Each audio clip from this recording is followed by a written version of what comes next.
12 제자를 파견하시다. 예수님께서는 12 제자를 불러 모이시어 모든 마귀를 쫓아내고 질병을 고치는 힘과 권한을 주셨다. 그리고 하느님 나라를 선포하고 병자들을 고쳐주라고 보내시며 그들에게 이르셨다. 길을 떠날 때 아무것도 가져가지 마라. 지팡이도 여행 보따리도 빵도 돈도 여벌옷도 지니지 마라. 어떤 집에 들어가거든 그곳을 떠날 때까지 거기에 머물러라. 사람들이 너희를 받아들이지 않으면 그 거울을 떠날 때 그들에게 보이는 증거로 너희 발에서 먼지를 털어버려라. 제자들은 떠나가서 이 마을 저 마을 돌아다니며 어디에서나 복음을 전하고 병을 고쳐주었다. 헤로데가 예수님의 소문을 듣다. 헤로데 영주는 이 모든 일을 전해 듣고 몹시 당황하였다. 더러는 요한이 죽은 이들 가운데에서 되살아났다 하고 더러는 엘리야가 나타났다 하는가 하면 또 어떤 이들은 옛 예언자 한 분이 다시 살아났다 하였기 때문이다. 그래서 헤로데는 이렇게 말하였다. 요한은 내가 목을 베었는데 소문에 들리는 이 사람은 누구인가? 그러면서 그는 예수님을 만나보려고 하였다. 아멘. 네. 루카복음 9장 1절에서 9절에 나타난 하느님의 현존 신앙이라고 하는 것을 확인하면서 읽어보면 좋을 것 같은데 실제로 하느님 현존 신앙은 단순히 내면의 감정이나 지적인 인식에 머무르지 않는다는 걸 전제해야 합니다. 그래서 시공간을 초월해서 지금 여기 살아계시는 하느님을 의식하고 그분과 함께 그분 안에서 관계를 맺는 거죠.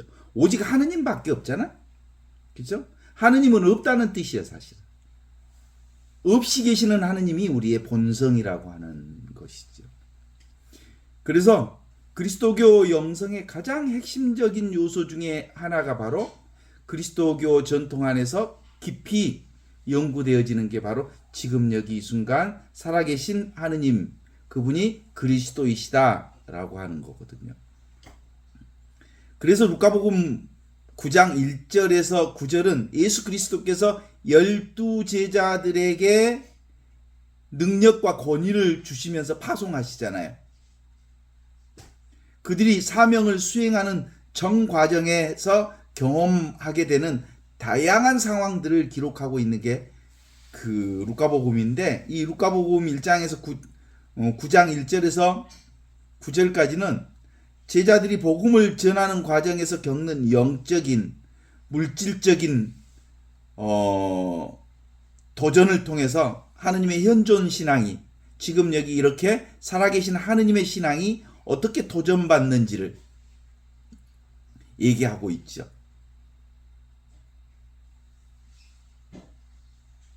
그러니까 이 핵심의 포인트는 그런 거죠. 하느님의 현존 신앙은 구체적으로 추상적이지 않다.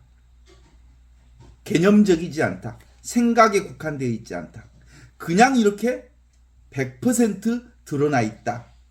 일상생활 모든 순간을 통해서 하느님과 교제하시는 영적인 실천이 바로 우리 신앙의 핵심이다, 이렇게 보는 거예요. 우리 영혼을 하느님께 집중하는 것, 그것은 하느님께서 내 영혼 안에 계심을 기억하는 것, 그것이 지금 여기 이 순간 살아계신 하느님으로 살고 있다는 것을 믿는 것, 그거지요. 그게 이제 12 제자들 파견 가운데 나타나요. 근본적으로 이성적이고 논리적인 사고가 아니라 실질적인 구체적인 삶 안에 드러나는 것. 그래서 그들을 파견할 때 아무것도 지니지 말라 그러잖아요. 존재 자체가 복음이다. 존재 자체를 증명하라, 이런 뜻이에요. 존재가 뭐예요? 그냥 지금 여기 이 순간 이렇게 의식하는 것, 그것이 하느님의 생명을 드러내고 있는 자리잖아요. 나 보고 있음, 듣고 있음, 느끼고 있음, 알고 있음. 있음. 그 있음을 통해서 온갖 것들을 경험하잖아요. 의식하고 있음. 그죠? 존재, 의식, 생명 그 자체가 영원하신 하느님을 드러내는 자기 증명이거든요. 그래서 하느님의 현존신학의 궁극적인 경지는 영혼의 가장 날카롭고 가장 높은 부분이 바로 지금 여기 이 순간이라고 하는 것. 영혼의 중심이 여기 있어요. 그래서 자신의 소유의 힘을 내려놓을 때, 오늘 제가 그 강론할 때도 그 얘기했죠. 그리스도교의 첫 번째 계명이 뭔 줄 아시죠? 우상 섬기지 말라는 거예요. 그 우상 중에 최고의 우상이 뭔 줄 알죠? 마지막까지 내려놓아야 할 우상. 내가 하느님이라는 생각. 나의 우상. 결국 죽을 때까지 나를 못 내려놓는 거잖아요. 이게 나를 우상화시키고 있어. 내가 하느님인 줄 알아. 하느님은 전 없이 계시는 분이 하느님이야. 그러니까 우리는 하느님의 힘으로 살고 있지 내가 하느님은 아니여. 하느님의 영혼으로 살고 있고 하느님의 능력으로 살고 있지. 그러니까 모두 다 하느님의 능력으로 살고 있다는 이 뜻이 현존신앙의 핵심이죠. 그래서 그것을 제자들에게 구체적인 삶 통해서 이제 제자 훈련을 시키고 있는 거지.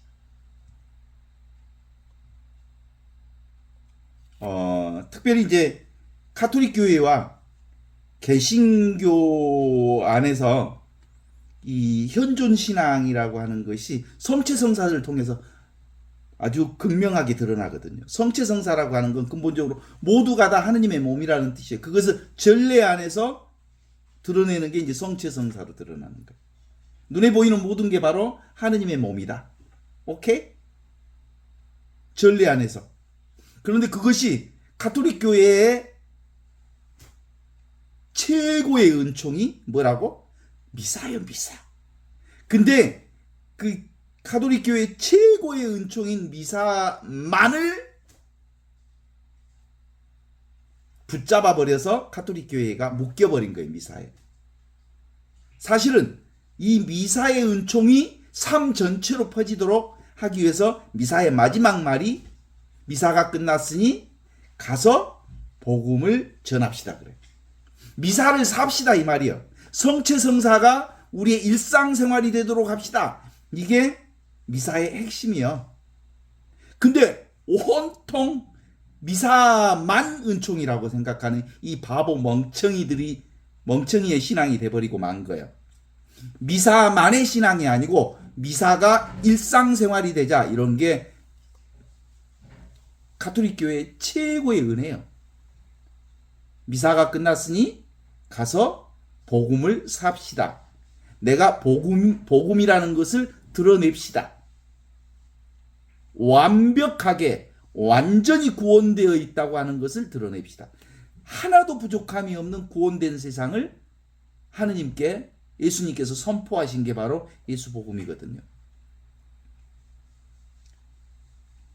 그런데 개신교는 이 삼위일체 신앙이 어디서 완벽하게 드러나냐면 성체성사를 통해서 드러나거든요.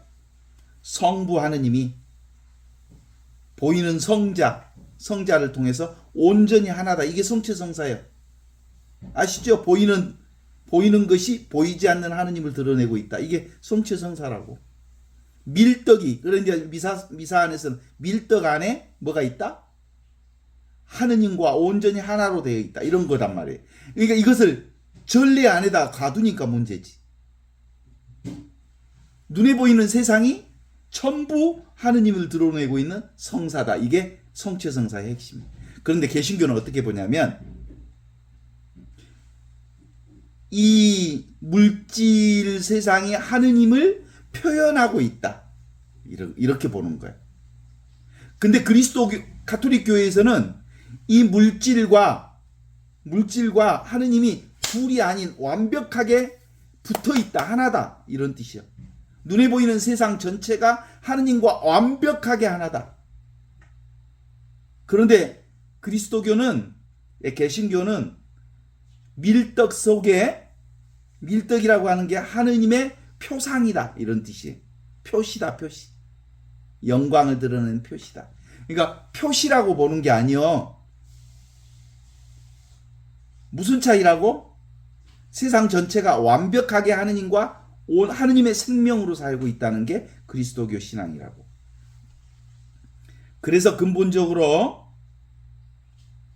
가톨릭 신학에서는 근본적으로 이 에우카리스티, 그러니까 성체성사가 바로 우주적 압축이라고 하는 거예요. 그러니까 밀떡 속에 밀떡과 하느님의 몸이 온전히 하나라고 우리 그렇게 알고 받아영하잖아요. 동의하시죠? 밀떡 성체가 바로 그리스도의 몸이라고 믿잖아요. 그것이 성체성사에서만 가능한 게 아니고 온천하가 바로 하느님의 몸이라고 하는 거예요. 함부로 하면 안 되는 거죠. 그러나 하느님의 몸이 세상 만사가 사시사철 상황 따라 조건 따라 끊임없이 변화되고 움직이기 때문에 실제로 그것은 사라지는 거지. 그러나 그 성체를 드러내고 있는 하느님은 결코 사라지지 않는다는 것이 기본 흐름이라고 볼 수 있죠. 개신교 신학은 종교개혁 이후에 오직 성경, 솔라 스크립투라 라고 해가지고 성경만이 진리다. 성경만이 진리다. 이렇게 얘기해요. 이 원칙에 따라서 성경에 명시된 세례와 성찬 두 가지만을 성찬례로 인정을 해요. 그래서 개신교에서는 성찬은 주로 예수님의 순환을 기념하는 행위로 간주하고 그리스도의 영적인 임재를 믿지만 빵과 포도주가 물리적으로 변한다고 보지 않습니다. 그런데 우리 가톨릭 교회는 성찬이 뭐예요? 곧 그리스도의 몸과 온전히 일치되는 거예요. 그런 것처럼 전례에서만 그렇게 보는 게 아니고 우리 우주 전체가 바로 그리스도의 몸이라고, 그리스도의 몸으로 변화된 게 아니라 그리스도의 몸 자체라고. 이게 그리스도교의 믿음이라고. 이러한 성사의 차이는 하느님의 현존의 두 가지 측면, 그러니까 제도적이고 객관적인 현존과 개인적이고 주관적인 현존을 보게 합니다. 가톨릭 교회의 이 성체 성사는 하느님의 현존이 교회의 권위와 제조를 통해서 객관적으로 보장되어 있습니다. 모두가 다 하느님의 몸이다 라고 그리스도교 전체가 그걸 믿는, 그 권위로 믿는 거죠. 근데 개신교는 그것을 개인의 믿음에다가 연결해 버렸죠. 주관적으로 체험된다는 점을 강조하면서 이 측면이 하느님과의 관계를 이해하는 데 있어서 상호 보완적일 수 있으나 교리적으로는 아주 첨예한 차이를 가지고 있어요. 그거 뭐 그렇게 중요한 건 아니지만 기본적으로 우리가 세계를 바라볼 때 세상이 뭐라고요? 곧 하느님의 몸이라고요. 그러니까 미사 때 성체성사의 관점이 우주적으로 확장될 때 비로소 신앙이 제대로 우리 안에서 성숙된 거예요. 그런데 이 신앙을 성체성사에만 단정 지어버리면 성체성사로 묶여버리고 많은 신앙으로 되는 거죠. 루카복음 9장 1절에서 9절은 하느님의 현존 신앙이 단순히 내면의 영성으로만 머물지 않고 실제적인 구체적인 삶을 통해서 드러나도록 우리에게 제시합니다. 먼저 9장 1절 2절을 한번 보면 이렇게 나오지요. 예수님께서는 12제자를 한자리에 불러 모든 마귀를 제어하는 권세와 병을 고치는 능력을 주셨다. 그리고 하느님 나라를 선포하며 병자들을 고쳐주라고 보내시면서 분부하셨다. 이렇게 나오죠. 이 구절은 제자들의 사명이 그들 자신의 힘으로 이루어지는 게 아니라 그들 안에 현존하시는, 지금 여기 이 순간 이렇게 살아계시는 하느님의 능력과 하느님의 권위를 통해서 이루어진다는 것을 명확하게 제시하고 있어요. 그러니까 하느님의 현존은 단순히 정적이고 관념적인 상태가 아니고 세상을 구체적으로 변화시키는 역동적인 힘이 어디에 있어요? 지금을 살 때, 여기를 살 때, 그리스도와 함께 지금 여기 이 순간을 살 때 그 역동적 권위와 힘이 나온다. 이런 뜻이죠. 여기서 능력과 권위는 구별해서 이해될 필요가 있습니다. 귀신을 쫓는 것은 권위이고 병을 고치는 것은 능력이라고 볼 수 있어요. 이 둘은 종종 함께하지만 영적인 의미에서는 그 중요성이 다르다고 말할 수 있습니다. 귀신, 생각, 분별 생각, 귀신. 이 귀신을 쫓는 권위는 하느님의 자녀가 된 지금 여기 이 순간 그리스도를 믿는 자들은 지금 생각에 끄달리지 않아요. 지금은 여기 없는 거니까. 생각이라고 하는 건 사실이 아니니까 생각에 끄달리지 않죠.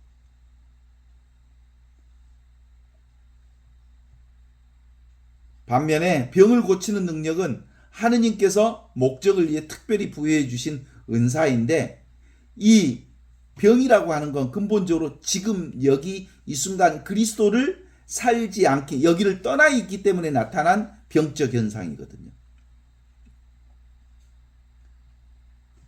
그래서 제자들에게 주신 최고의 권위는 어디에서 나오는 거예요? 권위와 능력은 지금 여기 이 순간을 살 때 여기서 모든 것들이 치유되기도 하고 여기서 온갖 생멸 변화를 경험하게 하는 최고의 능력자리다. 이렇게 볼 수 있죠. 3절에서 5절을 보면 이렇게 나옵니다.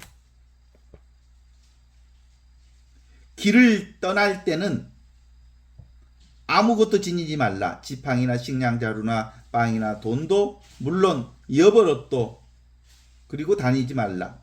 어느 집에 들어가든지 그걸 떠날 때까지 그 집에 머물러 있어라. 그러나 누구든지 너희를 환영하지 않거든 그 동네를 떠나라. 떠날 때 그들을 경고하는 표시로 발에 먼지를 털어버려라. 이렇게 얘기하죠. 예수님은 제자들에게 여행을 위해서 아무것도 가지지 말라고 하십니다. 지팡이, 주머니, 돈, 여보로까지 소유를 금지시키죠. 이 명령은 단순한 물질적 지침을 넘어서 제자들로 하여금 인간적인 소유와 계획을 완전히 포기하고 오직 하느님의 주관, 하느님이 다 해주신다고 믿어야 돼. 하느님이 주인이시니까. 이걸 훈련하는 영적 훈련 과정이라고 말할 수 있습니다. 제자들은 자신의 필요를 하느님께서 지금 이 순간 살아있는 방식으로 채워주실 것을 믿어야만 했습니다. 이는 하느님 현존 신앙의 가장 근본적인 실천적 요구이죠.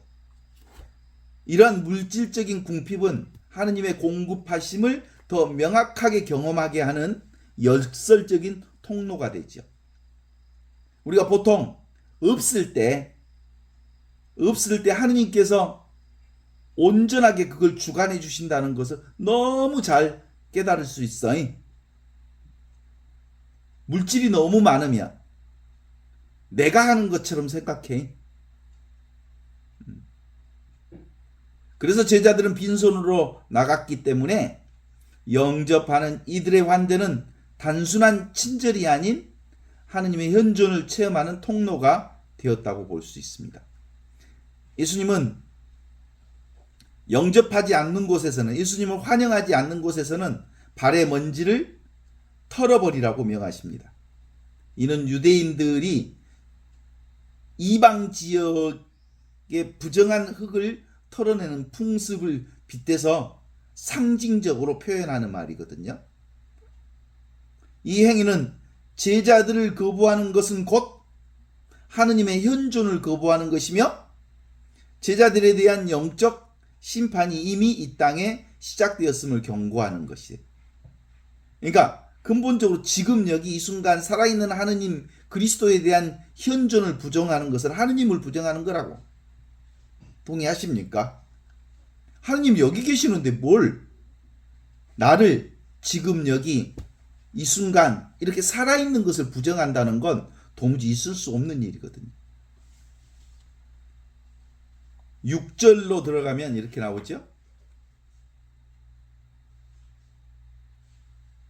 열두 제자는 길을 떠나 여러 마을을 두루 다니며 이르는 곳마다 복음을 선포하고 병자들을 고쳐 주셨다.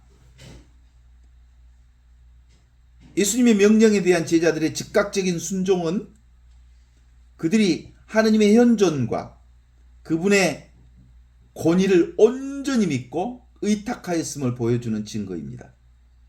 하느님께 대한 순종은 하느님의 현존의 능력이 우리를 통해서 발휘되는 가장 강력한 통로가 된다는 것을 증명하고 있어요.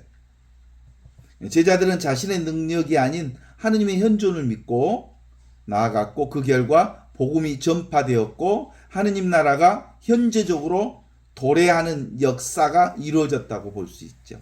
이 구절이 바로 지금 여기 이 순간 살아있는 하느님의 현존의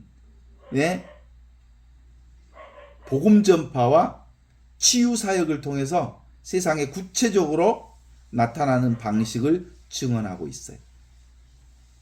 7절에서 이제 9절을 보면 헤로데에 대한 반응이 나와요. 그리고 이 지금 여기 이 순간 살아있는 그리스도를 사는 사람들에 대한 세상 사람들의 오해를 표현하고 있어요. 한편 갈릴레아의 영주 헤로데는 여러 가지 일들이 일어났고 있다는 소문을 듣고 어리둥절했다. 반응이 현존을 사는 사람들에 대한 반응이죠.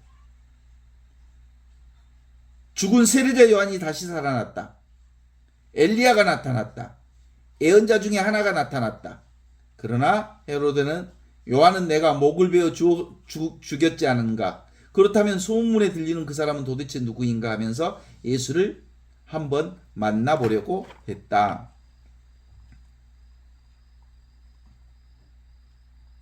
실제로 세상의 탐욕을 중심으로 해서 사는 사람, 그러니까 자기를 중심으로 해서 사는 사람과 하느님을 중심으로 해서 사는 사람의 차이는 아주 커요. 우상숭배자들이잖아요. 자기 중심의 삶을 사는 사람들은 모든 것이 자기가 중심이잖아요. 그런데 지금 여기 이 순간 살아있는 하느님을 사는 현존을 사는 사람들은 내가 중심이 아니잖아요. 하느님이 하시는 대로 순명하며 사는 사람들이잖아요. 그런 사람들과의 만남은 혼돈과 혼돈의 연속입니다. 예수님을 이미 죽은 세례자 요한 또는 엘리야 또는 선지자 중에 하나로 여기면서 그분을 자신이 아는 범주 안에 가두어 버리죠. 옛날 예언자 아니야? 예수가? 뭐 이런 거죠. 과거 속에다가 예수를 묻어버리는 거야. 예수는 어디 있어? 지금 있잖아. 여기 있잖아. 이 순간 있잖아. 그런데 자꾸 예수를 과거 사건으로 2000년 사건으로 얘기하는 순간 예수는 지금 없는 거야.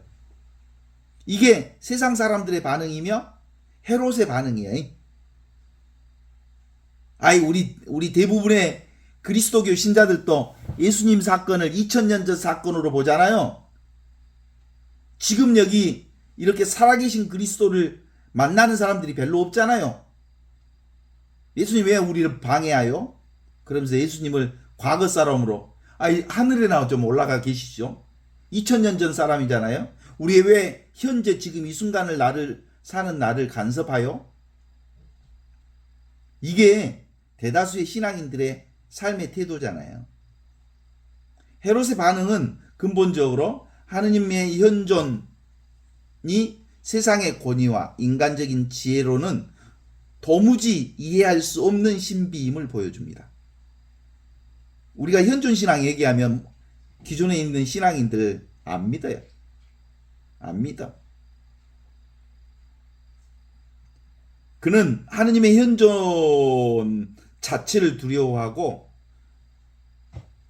궁금해했지만 그 현존에 자신을 내어주고 복종하는 대신 그분을 자신에게 위협이 되는 정치적 인물로만 판단했기 때문에 헤롯은 단순한 호기심이 참된 믿음으로 나가지 못한 거죠. 예수님 믿음이 뭐 좀 도움이 될까? 그러는 사람들이 많지. 사업에 좀 도움이 될까? 내 명예와 명성에 내 인생 사는데 도움이 될까? 그런데 실제로 예수 복음은 그게 아니에요. 사실상 나도 없고 세상도 없고 오직 하느님의 한 생명으로 나와 세상이 움직이고 있다. 그러니까 내가 있고 세상이 있어서 존재하는 게 아니고 영원한 생명이신 그리스도가 있어서 그리스도의 의식이 있어서 나와 세상이 드러나고 있다라고 하는 것을 경험하는 거거든요. 그래서 사실은 헤롯의 반응과 세상 사람들의 반응은 아주 차이가 나잖아요. 호기심은 있지. 그런데 그의 호기심은 뭐예요? 믿음으로 나가지 않습니다. 지 이익에 도움이 되나 안 되나 이렇게 보는 거죠. 근본적으로 나를 아는 거예요.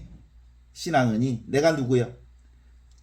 하느님의 본성, 없이 계시는 하느님의 본성이 바로 나다고 하는 것을 깨달아 알아서 나는 나로 살지 않고 하느님의 생명으로 산다는 걸 깨달아 알므로써 나를 완전히 내려놓고 그리스도가 나의 주인이 되고 그리스도를 통하여 그리스도와 함께 그리스도 안에서 성령과 하나 되어 사는 삶의 패턴을 우리가 확인하고 그게 바로 그 12제자를 파견한 예수님의 제자 훈련이었다고 말할 수 있죠.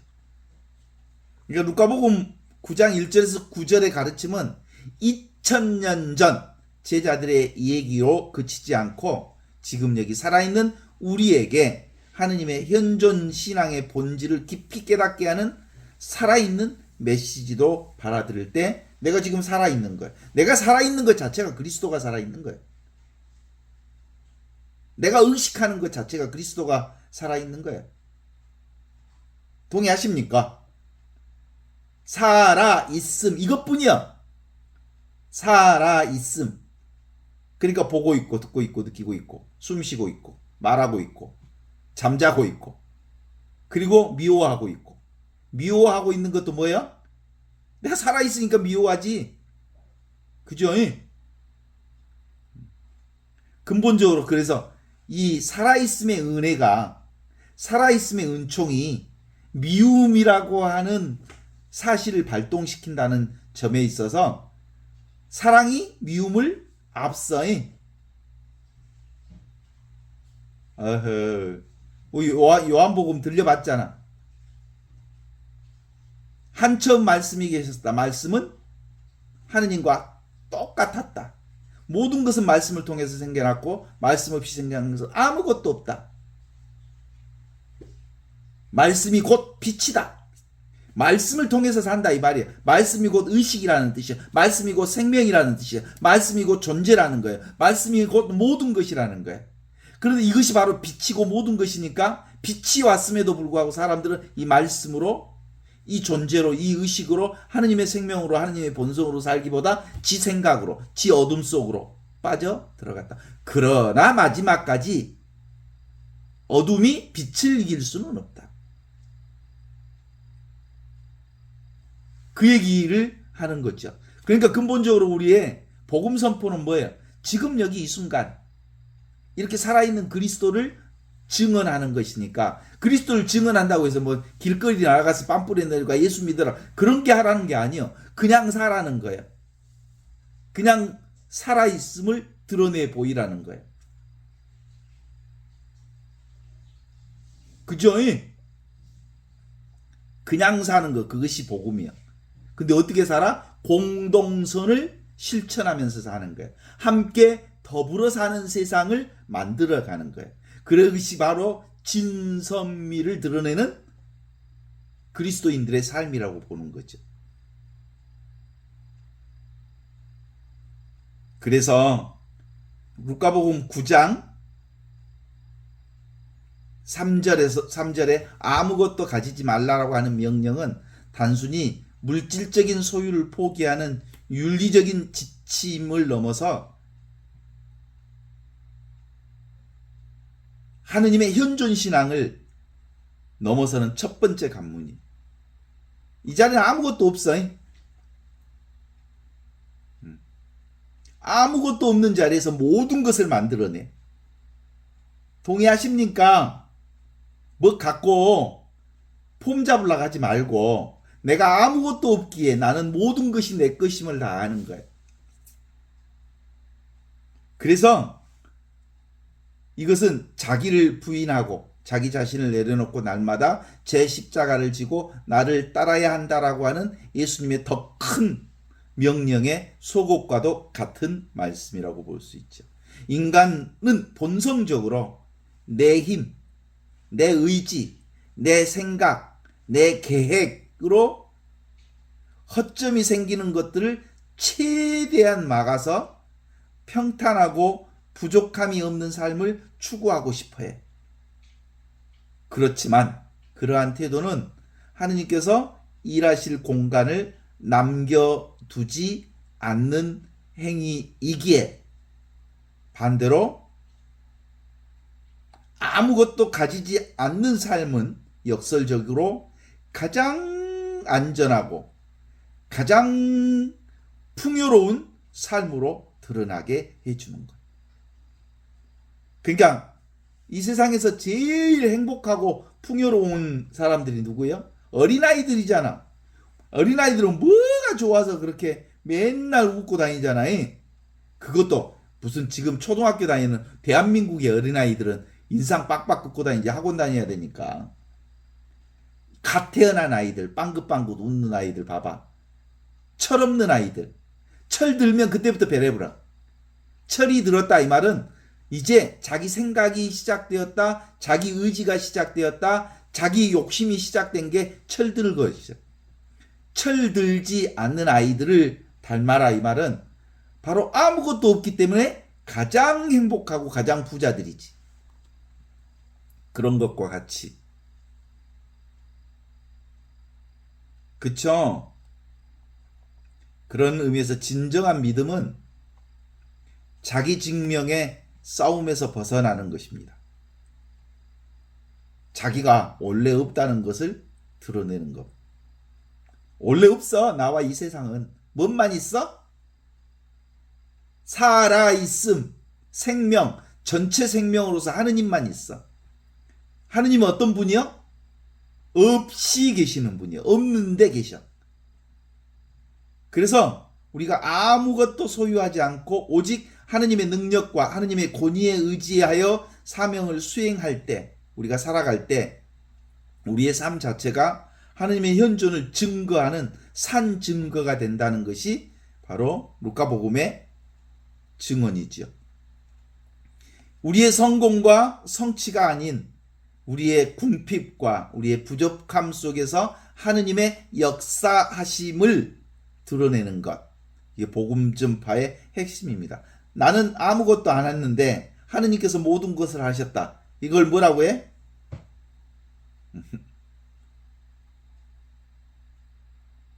많은 것을 했는데 아무것도 한 바가 없어. 우리 인간적으로는 많은 일들을 했잖아요. 그런데 한 바가 없다는 말은 누가 했다는 뜻이야? 하느님이 다 하셨다 이런 뜻이요. 그러지요. 오늘도 숨쉬고 말하고 움직이고 온갖 일을 다 했잖아요. 그런데 아무 한 바가 없어. 누가 했기 때문에? 없이 계시는 하느님께서 다 하신 일이기 때문에 그래.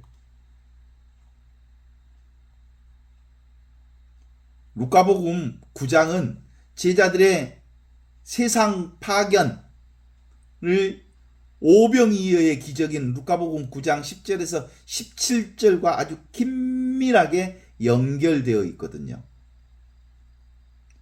제자들이 복음을 전파하는 영적 사명을 마치고 돌아왔을 때 예수님은 그들에게 너희가 먹을 것을 주어라 라고 명령하십니다. 이 명령은 하느님의 현존 신앙이 또 다른 핵심적인 차원으로 드러나게 되어 있다는 것을 보여줍니다. 하느님 나라의 일꾼은 단순히 영적인 복음만을 전하는 자들이 아니라 영적인 필요를 함께 채워주는 전인적인 사명을 감당해야 하는 거예요. 그게 5천 명을 먹이는 뭐요? 빵의 기적을 드러내는 거예요. 그러니까 5천 명을 먹이는 방법이 사실 하느님이 5천 명을 먹이는 일이지만 누구 손을 통해서? 인간의 손을 통해서. 그죠? 지구 위기에 이 어마어마한 문제를 해결하는 방법은 하느님이 다 하실 거예요. 지구 위기를. 그러나 누구를 통하지 않고서는 하지 않아? 사람들의 손을 통하지 않고서는 그 일을 할 수가 없어. 그죠? 그래서 우리는 그분의 도구 역할을 하는 거죠. 오늘날 교회의 강력한 도전이 바로 이런 겁니다. 교회는 단지 영적인 만족을 추구하는 공동체가 아니라 세상의 영적, 육체적인 배고픔을 채우는 사명을 감당해야 합니다. 교회 안에서 세상 한가운데서 고통받는 이들에게 빵을 나누는 일도 함께 해야 하는 거죠. 그래서 기본적으로 하느님의 현존을 향한 끊임없는 여정은 결국 하느님께 대한 순명이잖아요. 루카복음 9장은 예수님을 따르는 제자들을 머리 둘 곳도 없고 그 다음에 쟁기를 잡고 뒤를 돌아보지 않는 삶으로 요구하십니다. 오직 지금 여기 이 순간만을 살도록 항상 깨어있도록. 지금 여기를 딱 놓치면 어디로 빠져버려? 귀신굴에 빠져버려.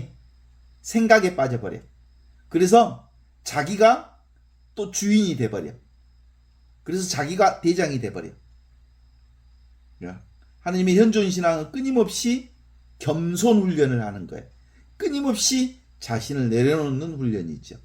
이게 바로 오직 믿음, 오직 하느님께 대한 소망, 오직 사랑에 근거하여 모든 행동과 말과 그리고 생각들을 하느님을 향해 하게 하는 지속적인 노력이라고 볼 수 있습니다. 그래서 뒤를 돌아보지 않는 농부처럼 우리는 과거의 실패나 세상의 유혹에 매이지 않고 오직 하느님 나라를 향한 목표에만 집중해서 살게 하는 방식이죠. 그러니까 현존은 과거의 기적이 아닌 지금 여기 우리의 현실 자체가 기적이에요. 동의하십니까? 지금이 기적이라니까, 살아있음이? 이보다 더 큰 기적이 어딨어? 이보다 더 좋을 수가 어딨어? 그래서 예수께서 제자들에게 능력과 권위를 위임하신 것은 지금 여기 이 순간 살아있는 하느님의 현존을 삶으로써 자기 스스로가 모든 능력과 권위는 지금 여기 이 순간 살아계신 그리스도에게 있구나 라고 하는 것을 체험하도록 제자 훈련을 시킨 거라니까. 어때? 동의하셔? 그래서 세상 변화에 속지 마십시오. 인간관계에 속지 마십시오. 눈에 보이는 느낌이나 어떤 생각이나 판단에 속지 마십시오. 눈에 보이는 것, 그것에 집착하는 순간 그것에 빠집니다. 모든 것은 지금 여기 이 순간 살아있는 그리스도를 통하여 그리스도와 함께 그리스도 안에서 성령과 하나 되어 하느님께서 하시는 일입니다. 그러니 좁은 문으로 들어가도록 하십시오. 그죠? 어디가 좁은 문이요? 지금 여기 이 순간 살아있는 성령, 하느님의 생명, 하느님의 의식, 하느님의 존재를 따르는 것, 이게 바로 좁은 문으로 들어가는 거예요. 인간의 욕심대로 사는 건 누구든지 다 그렇게 살잖아. 그리로 가는 사람들은 많고 그리로 가는 사람들은 멸망하겠지만 결코 죽지 않는 길, 영원한 생명의 길은 지금 여기 이 순간을 사는 길이다. 요 얘기를 하시는 거죠. 우리 인생은 눈앞에 그려볼 수 있는 인생 지도가 있어. 탄생부터 지금까지 삶의 흐름들이 있어. 그것은 기억 속에만 있는 것이 사실이 아니에요. 우리의 실질적인 삶은 뭐예요? 지금 여기 이 순간 살아있는, 나 살아있는 이것뿐이야. 이것뿐. 생명, 의식, 존재 이것뿐이야. 삶의 모습에 속지 않으면 삶 그대로가 완벽한 진실이라고 하는 것을 깨달아 하는, 이게 바로 성령의 자리입니다. 이게 12제자들을 통해서 제자 훈련을 시킨 거요. 너희는 복음을 전할 때 아무것도 지니지 말아라. 왜냐하면 너의 존재 자체가 복음이다. 하느님 자신이 복음이다. 하느님 자신이 기쁜 소식이다. 라고 하는 걸 드러내는 거거든요. 성령으로 인도되는 삶이라고 하는 건 삶을 믿는 거예요. 여러분의 삶 믿습니까? 완벽하다고? 내 생각으로는 부족함이 많지, 인간적으로 보면. 그러나 하느님께서 인도하시는 삶은 완전해. 1도 변함이 없어. 어때요? 그래서 우리가 우리의 삶을 살아가는 과정에서의 삶의 태도의 방식은 일어나도 감사, 앉아도 감사, 누워도 감사, 자빠져도 감사, 코가 깨져도 감사. 왜? 하느님이 하신단께. 내가 하는 삶은 1도 없단께.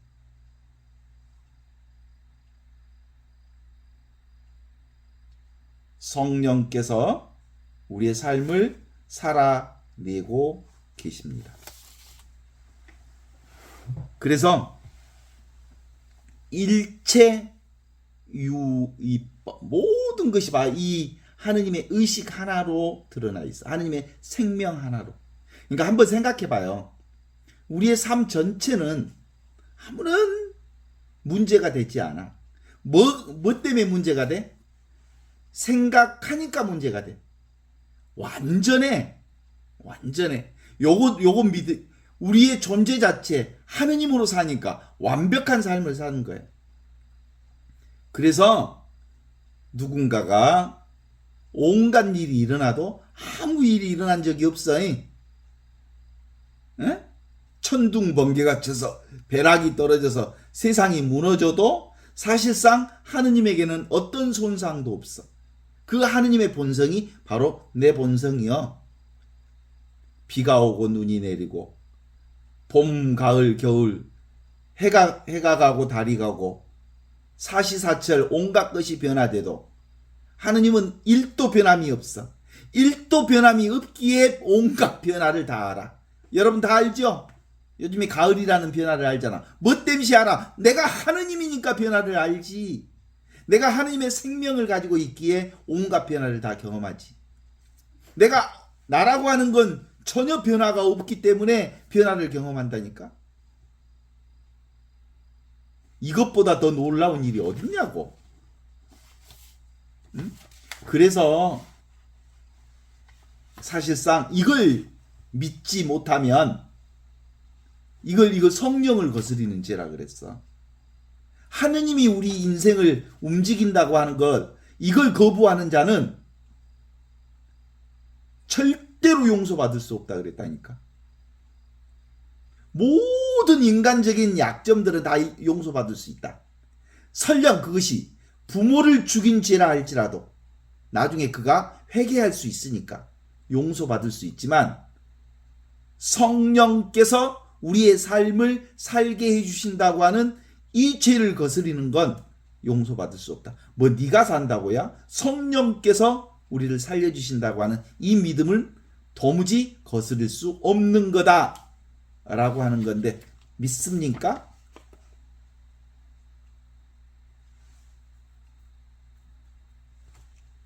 사람들이 그걸 잘 안 믿더라니까. 그 믿는 사람들이 믿지 않아. 왜 그런지 알아? 우리는 평생 내가 이 몸뚱아리가 나라고 생각. 그러니까 이게 우상이거든요.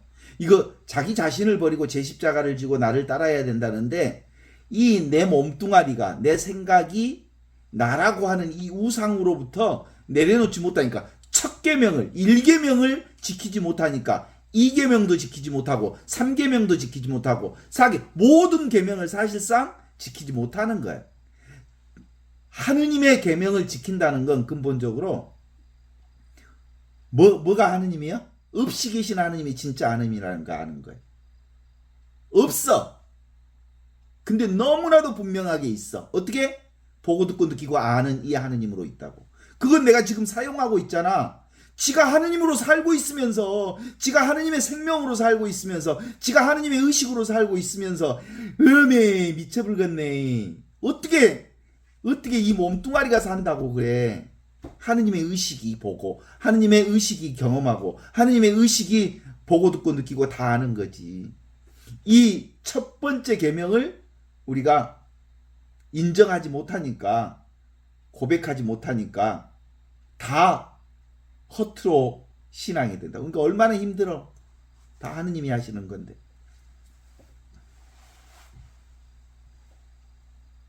그래서 예수님이 복음 전할 때마다 꼭 무슨 얘기를 하시냐면,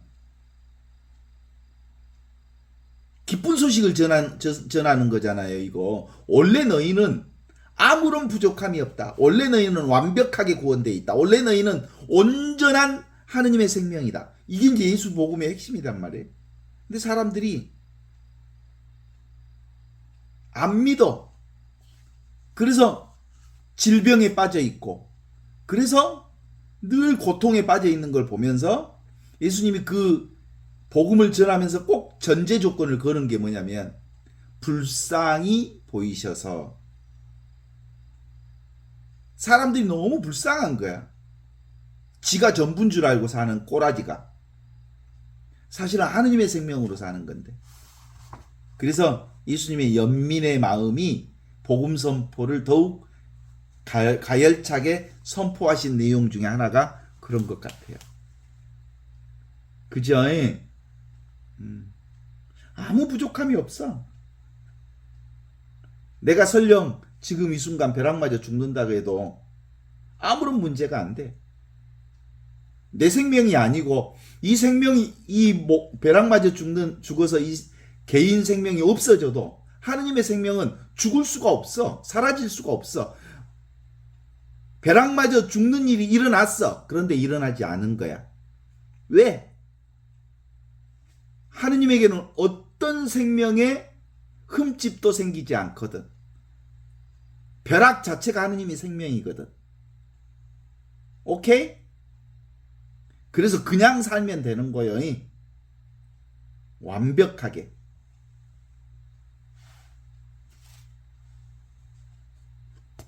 우리가 걱정스러운 건 내가 따로 있다는 이 생각 때문에 그런 거예요. 나와 세상은 사실 우리의 의식이 떠오르면서 나와 세상이 드러나는 거예요. 우리가 잠에서 탁 깨면 뭐가 생겨? 내 몸뚱아리가 드러나고 세상이 드러나잖아.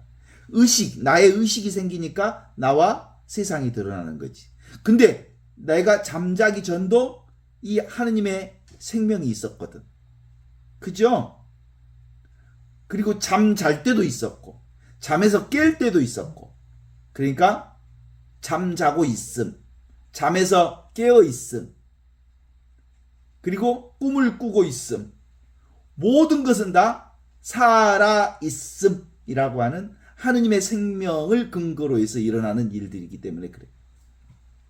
그래서 예수님이 딱 이 복음 선포를 하면서 세례자 요한을 통해서 계속 말씀했던 것은 회개하여라, 복음을 믿어라. 하느님 나라가 다가왔다. 그 회개라고 하는 것은 네 개별 생명으로 사는 게 아니라 하느님의 생명으로 사는 거다. 삶이 너를 살리는 거지. 네가 세상을 사는 게 아니어야, 네 육신이 네가 아니어야 우상 숭배로부터 그만 놔두고 하느님이 나의 주인이라고 고백해야 한다. 주님, 그죠? 주님의 생명이 나의 주님이죠? 주님의 의식이 나의 주님이죠? 주님의 존재 자체가 나의 주님이죠? 주님이 나를 사는 거지 내가 내 인생을 사는 게 아니죠? 그래서 회개하라. 하느님 나라가 가까웠다. 지금 여기 이 순간 살아있는 그리스도 안에 하느님이 계시다. 이렇게 얘기해 주신 거죠. 이게 바로 just being, 그냥 살면 돼. 아무것도 생각만 내려놓으면 아무것도 부족함이 없어. 근데 그게 안 된다니까. 안 될까? 60년 동안의 훈련 때문에 안 돼. 생각으로 사는 게 난 줄 알았으니까. 생각하지 않아도 살 수 있을까 없을까? 봐봐. 생각 안 해도 살 수 있어 없어?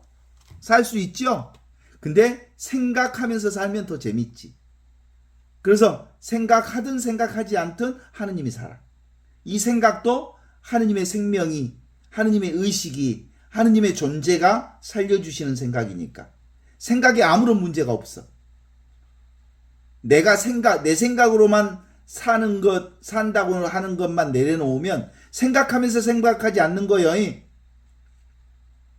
생각하면서 생각하지 않는다는 말은 뭔 말이야? 내가 생각하되 내 생각을 내 것으로 고집하지 않는다는 말이야. 그러면 어떤 생각을 해도 괜찮아. 어떤 주장을 해도 괜찮아. 그 주장을 했다가 그것을 고집하지만 않으면 돼. 그것을 집착하지만 않으면 된다고.